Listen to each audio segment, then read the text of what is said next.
So, guys, Clemens, Philipp, thank you so much for being here with us in the radio station in Colombia. Such a pleasure to have you here. Congratulations for the sold out of tickets in this venue. People are waiting for you guys, so welcome back. Thank you. Thank you, man. Thanks for having us. Guys, I want to start this interview going back in the day, of course, backgrounds. How did you guys met each other and decided to start this project known as Milky Chance? We met in high school in 2009, I think. And just started hanging out from the first day, became friends, made a lot of music. And different music back in high school. And then, we finished high school and started recording songs together. And then, we had more than 10 songs, so that's like an album already. So, we decided let's put out an album, do it ourselves, very DIY, everything. And then that was kind of the starting point for Milky Chance, kind of. And then we had the music, but then step by step we became more like a band, And I want to ask you, why Milky Chance? Why does it stand for? Maybe what is the origin of the name? So hard? It's so hard. Okay. It's the truth. It's so hard. Don't be embarrassed, please. No, it's probably even harder for me because I didn't come up with it. It was Clemens, but it was back then just really a necessity because, as he said, we had songs and we wanted to publish them on YouTube. And when you do that, you need a name. Here we are. And he just had that name. Yeah. And why? Why not? There's no meaning, there's no story, there's nothing behind that name. It's just a name. It just happened. And it stuck. Clemens and Philipp, just names. Okay. Understood. And guys, now I want to talk about the music because it incorporates a lot of genres, no? As you have told us, Clemens. In this case, folk, reggae, even jazz.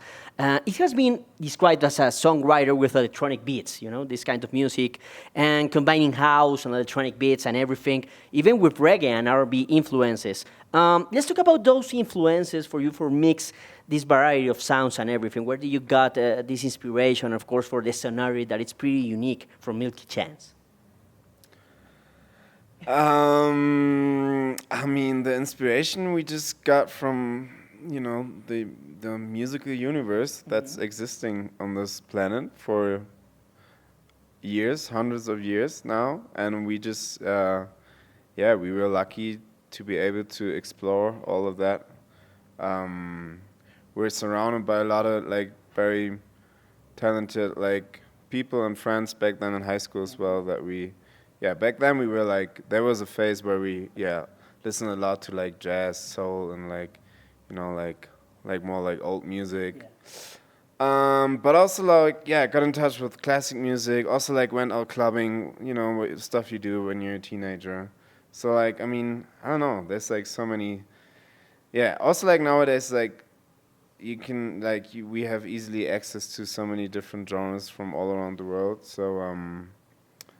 But even the vinyls from our parents, So it's all of that, having access to all that different kinds of genres and then making your own music. That just happens very intuitionally, naturally. I don't know, when you listen to so many different stuff and then you if we probably just would have listened to I don't know, only jazz or only very more niche, our music would be probably more niche as well. But we're not. We're all over, so we're just somewhere in the middle of it. I think that's pretty much it. And guys, it's been, if I'm not wrong, 11 years since Stolen Dance, when this single came out and took the world by storm. It was such a huge hit back then all over the world. So I want to ask you about the story, the inspiration behind this song. It's been already a classic, you know. People listening to it and immediately they identify this song. So what's the story? How it came up? How this was born? He wrote it. I wrote it, yeah. I wrote it, but like same, like I think like all the songs that we did. I mean, it changed, but I still feel like the way we write is like almost the same as it was back then. Also like very like no concept. Of course, sometimes you have an idea, or we just like start writing things down, or like mumbling, just singing, see what comes out, and then you have like, you probably have a sentence that gives you like a feeling or like a direction, like, oh, that song could be about, I don't know, missing someone deeply, or I don't know, like, just, you know, having the desire of like going out and dance or whatever, you know. So, and then within that process, a song comes up. I feel like And same with that song. And why it took 3 years to be completed? That's not true. Okay. That's like same. I mean, just like picking up ideas. I feel like probably like our phones, we have like hundreds of voice memos on our phones. You know, you always have sometimes like little ideas, and then yeah, you have that days where you just like scroll through all the voice memos and you're like, oh, that's actually like kind of cool, and you pick it up again, and then you start work with it again, and then you make a song out of it. And I gotta ask you about the video because it became so iconic, you know? Yeah, the video. You were there and you were only playing, sit down in a chair like this with a white background and everything. And it stuck on people, you know? People remember that video a lot, seeing you with your hair so different. So how was that concept born? How do you decide that you want to do that video so simple, I don't know, so wide? How do you got this idea? It was not our idea. Okay. It was our back then our friend's sister's idea. She studied art, and she wanted to make a video for her studies, and we were like, yeah, cool. You know, like I mean, back then, like everything, like you know, now when we shoot videos, we have ideas. We have like we work together with people. Like we envision something. Back then there was nothing. It was just like, it was just it happened randomly, kind of like, and that's why the music video looks so random as well. Yeah. Okay. And Philipp, I want to ask you about the success after the single, because I don't know if maybe you felt some pressure after it because of the huge success that it has all over the world and everything. Maybe did you ever thought that you have some expectations to feel, to maybe to level up to that single afterwards or something, or not? Or maybe you decided, hey, we're just doing our thing, our music, and we will go and we will see what happens next. Yeah, I guess we are and we're blessed with enough ignorance, or like let's say, I don't know, we were just, you know, it was a very overwhelming time. Yeah. And we were very caught up in things, but I guess we are also both a little bit more on the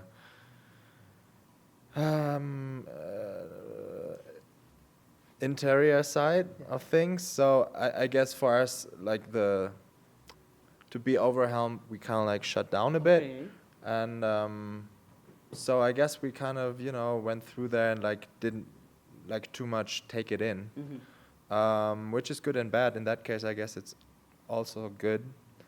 But also in the aftermath, I think with some things we feel a little bit like, oh man, I wish I could have paid more attention to that, which is okay. I wouldn't say we regret something. It's just like, you know, it is what it is. And so yeah, I guess there was some pressure, but we were not too much in touch with it. And I want to ask you about another of your records, other album, that it's Blossom. because you relied more on instruments than on digital surface and everything that you have done on your previous record. Why did you make this change, maybe decide to use more organic instrumentation in this record of yours, of course, in contrast with the other records, as in the case of Soul and Dance before? Yeah, I think like, so first album we were like super limited, like super DIY, and then with the second album, also like the third album, and now the fourth album, you know, we started to go like to like a proper studio, you know, having more possibilities, trying out things, you know, like you wanna, you know, you have like, yeah, you wanna experience that huge playground, and so we did that, and so it became more complex in a way, like more layered, you know. I don't know, just like, yeah, also like a natural process that we began back then, I would say. And now let's talk about this latest collaboration that it's amazing. I know that it was released almost like in March, if I'm not wrong, that it's with Bleachers, that Living in a Haze. Oh. So let's talk about that new single, because I love it. It's a previous single of yours, but you made it with these girls, that it's amazing. So tell me a little more about it, how that happened. Yeah, they're pretty cool, you know. And it was just... I wonder who was it. I think it was Björn, our manager, told us about them, and we checked them out, and we thought they're super cool. So yeah, we, you know, asked them if they're down to do that, and they were.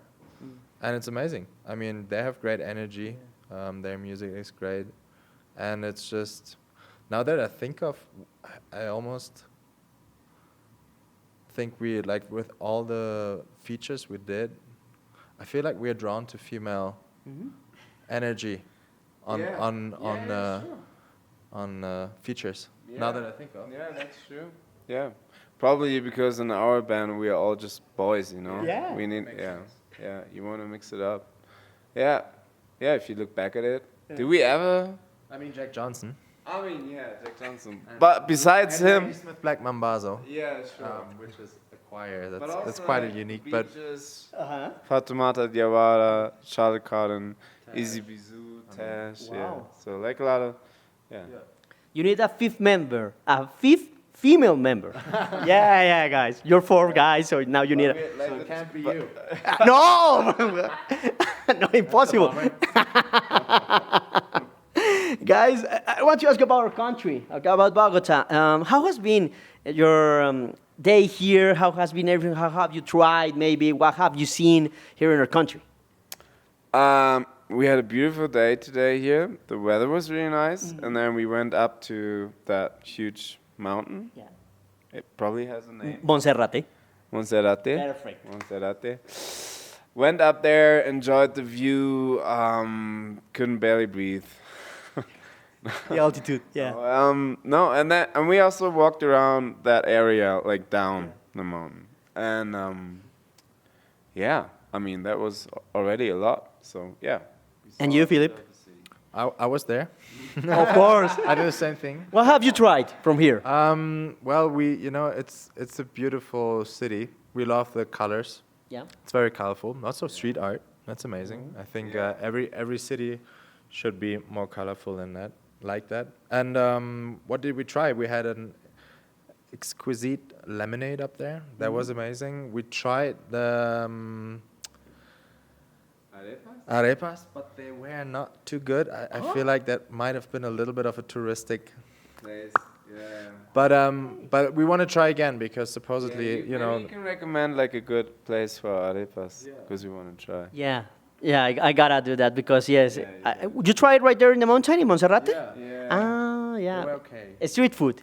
It tasted a bit more like, I mean, it was also pretty plain. It tasted a bit like cornbread. Yeah. I feel like, I mean, I also know Venezuelan. Exactly, yeah. And they are different. So I don't know, but we'll try again. Please. Anyway, tamales are a thing here, I guess, we heard. But we haven't tried that. Play Tejo tonight. Yeah. I know where. Turmeque. I think it will be in Turmeque. Maybe. That's the place. That's the name of the place. Okay. you know more than we I are. don't know. I mean, yeah, we haven't planned yet where, but probably we're gonna go play Tejo tonight. Tejo, it's amazing. That's that's How pretty. how does it work actually? What's that like? How does it work? Well, you have a stone, you know. You have a stone, yeah, and you throw real it, stone? Like yeah, stone? yeah. Well, it's not a stone. It's like a pot. I don't know how to say it exactly, but it's heavy. It's from metal, and you throw it through clay, and you're gonna pop up a triangle that it's from powder that is gonna explode. Okay. Yeah, so you're gonna see it. It's amazing because you throw it and And it's then you're drinking shots as well? yeah, you're gonna drink maybe aguardiente, that it's our liquor or alcohol. Aguardiente. Diente, aguardiente, diente. Aguardiente. What is it? Is it like It's like a schnapps. Yeah, it's like schnapps. like schnapps? Like clear? Yeah, clear white. Okay. Yeah, exactly. No, it's not like tequila. Tequila is different, but it's a kind of schnapps, you know. Okay. So you're gonna have it. So but it's different. Well, guys, saying thank you for this interview, for this couple of minutes, this great conversation with you, having you here in Colombia. Finally, I want you to make the invitation to all of the fans to go and see you here in Colombia at the Royal Center, to go and check out the music of Milky Chance, please. Like here in the camera? Or like yeah? Okay. Hello. To our lovely Colombian fans. We're very excited to be back in your beautiful country. And we're gonna play a show at Royal Center. And please come by. Maybe there's a few tickets left. So. Come see us. Guys, thank you so much. Clemens, Philipp, I really appreciate it. Thank you. Good luck.